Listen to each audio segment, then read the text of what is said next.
Hello friend, আসসালামু আলাইকুম। আমি হাবিবুল্লাহ। আপনারা দেখছেন ভেক্টর হাবিব চ্যানেলের পক্ষ থেকে আপনাদেরকে স্বাগতম। আজকে আপনাদের সামনে আরেকটা গুরুত্বপূর্ণ ভিডিও নিয়ে হাজির হলাম। আজকে আপনাদেরকে দেখাবো কিভাবে শাটারস্টকের জন্য ফাইল রেডি করবেন।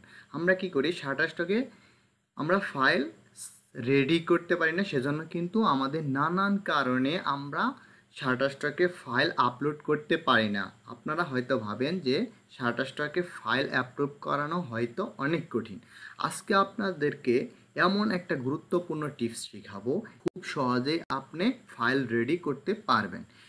শাটারস্টকের কিছু নিয়ম আছে, এগুলো যদি অনুসরণ করেন আপনি কিন্তু খুব সহজে ফাইল রেডি করে এখান থেকে ভালো একটা আর্নিং করতে পারবেন।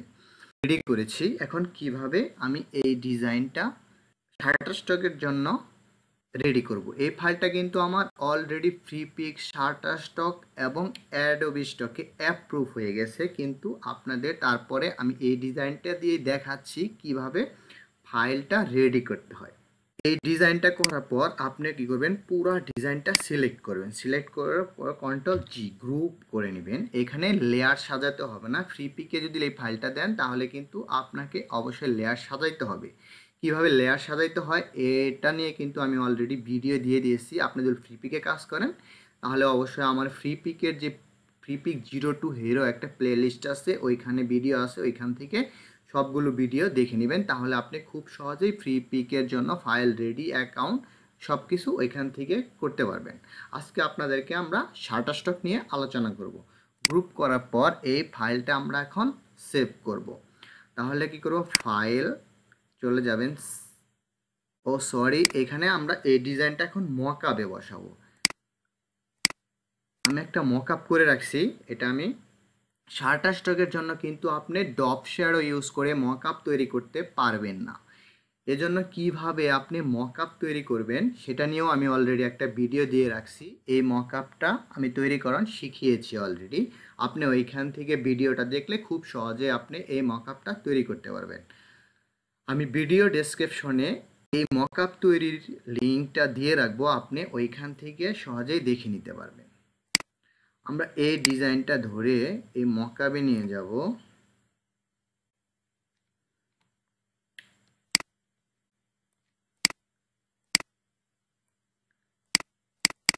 এইখানে আমরা এই মকআপের ডিজাইনটা বসাবো।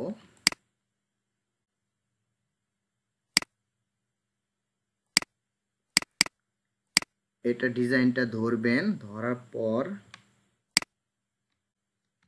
শিফট চাপ দিবেন। শিফট চাপ দিয়ে এই ডিজাইনটা রেশিও অনুযায়ী ছোটো বড় হবে।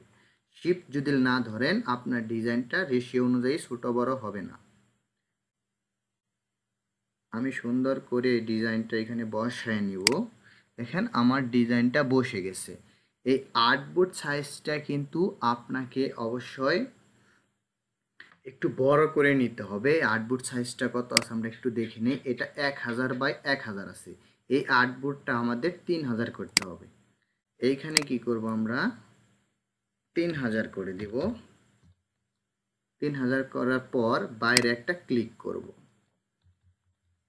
এখন আমি আমার পুরো ডিজাইনটা এইভাবে ধরব। ধরার পর আমি এই আর্টবোর্ডের সমান করে দেব। আর্টবোর্ডের বাইরে যদি আপনার ডিজাইনের কোনো অংশ চলে যায় তাহলে কিন্তু ফাইল রিজেক্ট হবে, এজন্য সাবধানে করতে হবে। দেখেন আমাদের আর্টবোর্ড আমরা বড় করে নিচ্ছি। এখানে আবার কিছু কাজ আছে, এখানে ছবি আছে, এই ছবিটা আমাদেরকে এখানে রাখা যাবে না। আপনি এই ছবিটা ডিলিট করে এখানে একটা ট্রান্সপারেন্ট কালার ইউজ করবেন। ট্রান্সপারেন্ট কালারটা আমি শিখিয়েছি অলরেডি ফ্রিপিক লাইভ ক্লাসে। ওই লাইভ ক্লাসের ভিডিওটা দেখলে আপনি ট্রান্সপারেন্ট কালারটা তৈরি করতে পারবেন খুব সহজেই। আমরা কি করব, এখন আপনি এই ফাইলটা ডিলিট করে দিবেন। আমি কি করব, লেয়ারে যাব। আমি আমার লেয়ার থেকে সবসময় কাজ করি। লেয়ারে গিয়ে ডিজাইনে যাব। ডিজাইনে এই যে ইমেজ, আমি এখানে লেয়ারগুলো সাজায় রাখছি। এই ইমেজটা আমি ডিলিট করে দেবো এখান থেকে। ডিলিট করার পর এই যে একটা, এটা আমরা এটাকে একটা ট্রান্সপারেন্ট কালার দেব। আপনি এটা সিলেক্ট করবেন। সিলেক্ট করার পর এই যে আমি এখন এইখানে একটা ট্রান্সপারেন্ট কালার অ্যাড করে রাখছি যাতে আমার বারবার ট্রান্সপারেন্ট কালারটা তৈরি করতে না হয় সেটা ট্রান্সপারেন্ট কালারটা আমি এখানে দিয়ে দিলাম। দেওয়ার পর আপনি কী করবেন, পুরা ডিজাইনটা সিলেক্ট করবেন। সিলেক্ট করার পর যাবেন টাইপ থেকে এই যে পুরা ডিজাইন আগে সিলেক্ট করবেন, তারপর এই যে টাইপে ক্লিক করবেন। এইখানে যাবেন, এই দেখেন ক্রিয়েট আউটলাইন করে দিবেন।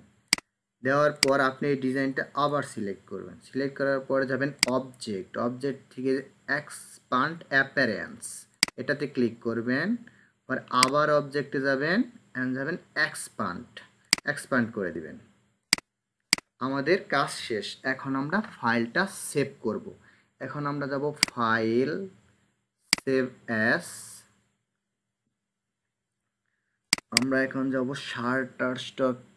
শাটারস্টক ফাইল, তারপর সোশ্যাল মিডিয়া পোস্ট ডিজাইন, এইখানে যাব ইপিএস। এইখানে আমাদের 20 আছে, এটা আমরা 21 করে দেব। 21 করে দিলাম। এখন হলো সেভ করার সময় আপনাকে অবশ্যই একটু খেয়াল রাখতে হবে, এই যে ইলাস্ট্রেটর 10 ইপিএস আপনাকে অবশ্যই 10-এ সেভ করতে হবে, না হলে কিন্তু আপনার ফাইল রিজেক্ট হয়ে যাবে। সিলেক্ট করার পর এই যে ওকে ক্লিক করবেন। আমাদের ফাইলটা সেভ হচ্ছে, একটু সময় নেবে।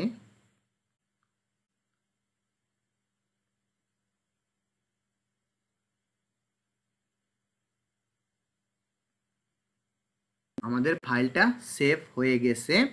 এখন আমরা আমাদের ফাইলটা একটু দেখি।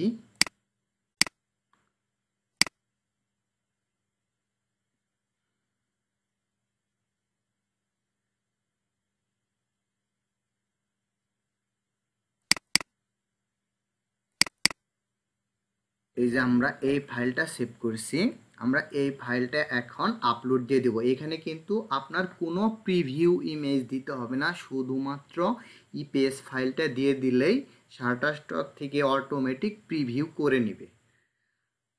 আশা করছি ফাইল রেডি প্রসেসটা খুব সুন্দরভাবে বুঝতে পারছেন। সবাই ভালো থাকবেন। আল্লাহ হাফেজ।